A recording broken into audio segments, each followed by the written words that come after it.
जय हिंद दोस्तों, वंदे मातरम। कांग्रेस पार्टी के नेता राहुल गांधी एक बार फिर से सुर्खियों में और इस बार वजह है कर्नाटका हाई कोर्ट का एक महत्वपूर्ण आदेश, जिसमें उनके खिलाफ दर्ज मानहानि की शिकायत को पूरी तरह से खारिज कर दिया गया है। यह मामला दोस्तों साल 2023 के कर्नाटका विधानसभा चुनाव से जुड़ा हुआ था, जहां पर कांग्रेस पार्टी ने भारतीय जनता पार्टी की सरकार पर भ्रष्टाचार के गंभीर आरोप लगाते हुए करप्शन रेट कार्ड नाम से एक विज्ञापन अभियान चलाया था। राहुल गांधी ने इस विज्ञापन को सोशल मीडिया पर साझा किया था, जिसके बाद में बीजेपी के जो समर्थक हैं केशव प्रसाद, उन्होंने राहुल गांधी के खिलाफ में निजी मानहानि की शिकायत दर्ज करवाई थी। कोर्ट के इस फैसले से कांग्रेस पार्टी को एक बहुत बड़ी राहत मिली है, लेकिन दोस्तों सवाल यहां पर यह उठता है कि क्या राहुल गांधी अपनी विवादास्पद बयानबाजी और राजनीतिक हरकतों से बाज आएंगे? आइए दोस्तों इस पूरे मामले की गहराई से मैं उतरते हैं और देखते हैं कि कैसे राहुल गांधी के राजनीतिक करियर की उन घटनाओं पर भी हम नजर डालेंगे जो बार बार विवादों का केंद्र बनती रही है, और ये पूरा का पूरा मामला क्या है जिसमें राहुल गांधी के खिलाफ में मानहानि का मामला दर्ज किया गया था और अब कर्नाटक की हाई कोर्ट ने बड़ा फरमान जारी करके उन्हें बड़ी राहत प्रदान कर दी है। दरअसल साल 2023 के कर्नाटक के विधानसभा के चुनाव में कांग्रेस पार्टी ने बीजेपी की सरकार को घेरने के लिए एक आक्रामक चुनावी अभियान चलाया था, जिसका कोई सरपैर नहीं था, बेबुनियाद था पूरी तरीके से। और इस अभियान का एक प्रमुख हिस्सा था करप्शन रेट कार्ड, जिसमें बीजेपी की सरकार पर विभिन्न कार्यों के लिए रिश्वत की दरें तय करने का आरोप लगाया गया था। दोस्तों कांग्रेस पार्टी का यह विज्ञापन सोशल मीडिया और प्रिंट मीडिया में खूब वायरल किया गया। राहुल गांधी जो कांग्रेस पार्टी के प्रमुख चेहरों में से एक हैं, उन्होंने इस कंटेंट को अपने सोशल मीडिया हैंडल पर साझा किया। बीजेपी ने इसे मानहानिकारक बताते हुए कड़ी प्रतिक्रिया दी थी। बीजेपी के समर्थक केशव प्रसाद ने बेंगलुरु की एक निचली अदालत में निजी शिकायत दर्ज करवाई, जिसमें उन्होंने कहा कि इस विज्ञापन से भारतीय जनता पार्टी की छवि को नुकसान पहुंचाने की कोशिश की गई है और यह मानहानि का मामला बनता है राहुल गांधी के खिलाफ में। सीधे तौर पर कहा गया कि बीजेपी की छवि को राहुल गांधी ने जानबूझ करके बिना किसी आधार पर धूमिल किया है। निचली अदालत ने दोस्तों शिकायत पर संज्ञान लेते हुए राहुल गांधी को समन जारी कर दिया था, लेकिन राहुल गांधी ने इस समन को कर्नाटका हाई कोर्ट में चुनौती दी थी। उनके वकीलों ने तर्क दिया था कि यह एक राजनीतिक अभियान का हिस्सा था और इसमें कोई भी व्यक्तिगत मानहानि नहीं है। यानी कि एक तरीके से कांग्रेस पार्टी भी इस बात को एक्सेप्ट कर रही थी कि यह राजनीतिक अभियान का हिस्सा है, ये सारे आरोप झूठे भी हो सकते हैं। कोर्ट ने इस तर्क को मान्य करते हुए इस बाबत एक शिकायत दर्ज की थी और इसको पूरी तरीके से रद्द भी कर दिया था। जस्टिस सुनील दत्त यादव की बेंच ने कहा कि यह मामला राजनीतिक बहस का हिस्सा है और मानहानि के दायरे में नहीं आता। इस फैसले से दोस्तों कांग्रेस पार्टी के खेमे में खुशी की लहर दौड़ गई है। पार्टी ने इसे सत्य की जीत करार दिया है, लेकिन विपक्षी दल बीजेपी ने इसे राजनीतिक साजिश बताते हुए कहा कि कोर्ट के फैसले का सम्मान करते हुए भी राहुल गांधी की बयानबाजी पर सवाल उठते रहेंगे।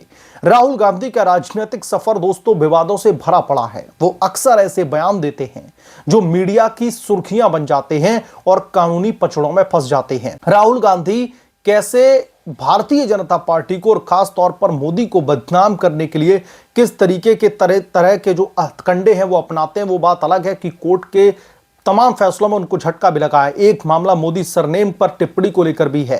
साल 2019 के लोकसभा के चुनाव के दौरान कर्नाटका के कलौर में ही एक रैली में राहुल गांधी ने कहा था कि सभी चोरों के नाम से मोदी क्यों जुड़ा हुआ होता है, नीरव मोदी, ललित मोदी, नरेंद्र मोदी, इस तरीके से उन्होंने टिप्पणी की थी।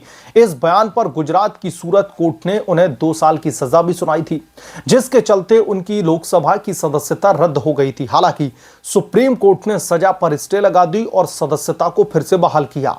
यह मामला राहुल गांधी की सबसे बड़ी कानूनी लड़ाइयों में से एक माना जा रहा है, जिसने विपक्ष पर दबाव बनाने के आरोपों को हवा दी। इसके अलावा अगर हम एक और विवादास्पद मुद्दे की बात करें तो राहुल गांधी आपको साल 2019 में चौकीदार चोर है के नारे लगाते दिखाई दिए होंगे। राफेल डील को लेकर के राहुल गांधी ने पीएम मोदी पर निशाना साधते हुए कहा कि चौकीदार चोर है। इस पर भी कई मानहानि केस राहुल गांधी के खिलाफ में दर्ज हुए। राहुल गांधी को कोर्ट में माफी भी मांगनी पड़ी और मामला लंबा खिंचा। यह बयान कांग्रेस पार्टी के चुनावी कैंपेन का एक बहुत बड़ा हिस्सा था, लेकिन इसे व्यक्तिगत हमला माना गया और आरएसएस और महात्मा गांधी पर भी जो टिप्पणियां की गई हैं राहुल गांधी की तरफ से, उस पर भी वो घिरे हुए हैं। राहुल ने कहा है कि आरएसएस ने महात्मा गांधी की हत्या की है। इस पर आरएसएस ने मानहानि का भी केस दर्ज करवा दिया राहुल गांधी के खिलाफ में, जो अभी भी चल रहा है। अमित शाह के खिलाफ में जो टिप्पणी की गई, अगर हम उस मामले की बात करें तो अमित शाह को हत्या का आरोपी कहने पर राहुल गांधी के खिलाफ में केस दर्ज किया गया। राहुल को जमानत मिली, लेकिन मामला अभी भी जारी है। वहीं सावरकर विवाद को भी याद कर लीजिए। वीर सावरकर को कायर कहने पर सुप्रीम कोर्ट ने राहुल गांधी को फटकार भी लगाई और मानहानि के केस पर स्टे लगा दिया, लेकिन टिप्पणी को सीधे तौर पर अनुचित बताया। चाइना पर बयान को लेकर अगर देखें तब वहां भी राहुल गांधी घिरे हुए हैं। भारत जोड़ो यात्रा के दौरान राहुल गांधी ने कहा था कि चीन ने 2000 वर्ग किलोमीटर भारतीय भूमि पर कब्जा कर लिया है। सुप्रीम कोर्ट ने इस पर सवाल उठाते हुए कहा कि ऐसे बयान एक सच्चे भारतीय के लिए अनुचित हैं। गौरी लंकेश की हत्या पर भी घिरे हुए हैं राहुल गांधी। दरअसल गौरी लंकेश की हत्या को बीजेपी आरएसएस की विचारधारा से जोड़ने पर राहुल गांधी के खिलाफ में डिफेमेशन का केस फाइल किया गया है। राहुल गांधी के खिलाफ में दोस्तों कुल 10 से ज्यादा मानहानि के केस पेंडिंग हैं। ज्यादातर बीजेपी के नेताओं के द्वारा दर्ज किए गए ये केस उनके राजनीतिक करियर को प्रभावित करते रहते हैं। समय समय पर बार बार राहुल गांधी इन केस को लेकर के कानूनी पचड़े में फंसते दिखते हैं, लेकिन वो बार बार कहते हैं कि वो सत्य बोलने से नहीं रुकेंगे। ये सवाल बेहद ही महत्वपूर्ण है। राहुल गांधी की राजनीतिक शैली आक्रामक है। वो विपक्ष की भूमिका निभाते हुए सरकार पर तीखे हमले करते हैं, जो अक्सर व्यक्तिगत ही जाते हैं। उनके समर्थक इसे साहसिक बताते हैं, जबकि आलोचक इसे अनुचित बताते हैं। कर्नाटक हाईकोर्ट का फैसला उन्हें राहत देता है, लेकिन ये उनके व्यवहार में बदलाव लाएगा क्या?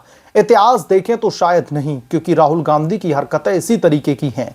2019 के मोदी सरनेम केस में सुप्रीम कोर्ट ने सजा पर स्टे तो लगा दिया, लेकिन राहुल गांधी ने फिर भी आक्रामक बयान दिए। राजनीतिक विश्लेषकों का मानना है कि राहुल गांधी की यह शैली कांग्रेस पार्टी को एकजुट रखने और युवाओं को आकर्षित करने का तरीका है, लेकिन इससे कानूनी जोखिम बढ़ता है।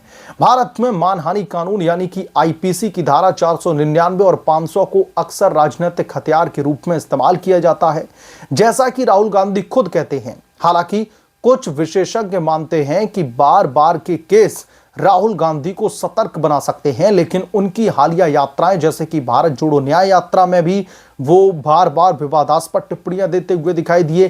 क्या वो रुकेंगे? इसका जवाब है शायद नहीं, क्योंकि विपक्ष की भूमिका में वो सरकार को चुनौती देते रहेंगे, लेकिन इससे कांग्रेस पार्टी की छवि पर असर क्या पड़ रहा है ये राहुल गांधी को नहीं दिखाई देता, क्योंकि राहुल गांधी के खिलाफ में जो डिफेमेटरी केस हैं उनकी एक लंबी फेहरिस्त है। तकरीबन 1 दर्जन केसेस उनके खिलाफ में जो है रजिस्टर्ड हैं। आज के इस मामले में मैं कहूंगा कि हाईकोर्ट की तरफ से एक ऐसी राहत है जिससे कहीं ना कहीं राहुल गांधी ने राहत की सांस ली होगी। कांग्रेस पार्टी में भी खुशी की लहर दौड़ रही हो, लेकिन सवाल यहां पर यह उठता है कि राहुल गांधी के खिलाफ में और भी जो केसेस पेंडिंग हैं, और क्या इन फ्यूचर राहुल गांधी कुछ सबक सीखेंगे इस बाबत? क्या अपनी भाषा शैली में, अपने स्टेटमेंट में थोड़ा सा सुधार लेकर के आएंगे? क्योंकि सिर्फ और सिर्फ पॉलिटिकल वेंडेटा की राजनीति की वजह से, बीजेपी को बदनाम करके बीजेपी को टारगेट करने की राजनीति की वजह से कांग्रेस पार्टी की पूरी जो कहीं ना कहीं जो तमाम नेता हैं वो राहुल गांधी की वजह से भी परेशान हैं। बहरहाल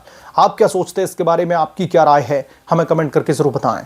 जल्द मिलूंगा किस दूसरे बड़े अपडेट के साथ। तब तक के लिए धन्यवाद। अगर आप लोग चैनल पर नए हैं तो प्लीज चैनल को सब्सक्राइब करें, साइड बने बेल आइकन को जरूर प्रेस करें, ताकि जब भी मैं कोई बड़ी खबर लेकर आऊं तो इसकी जानकारी सबसे पहले आपको मिले।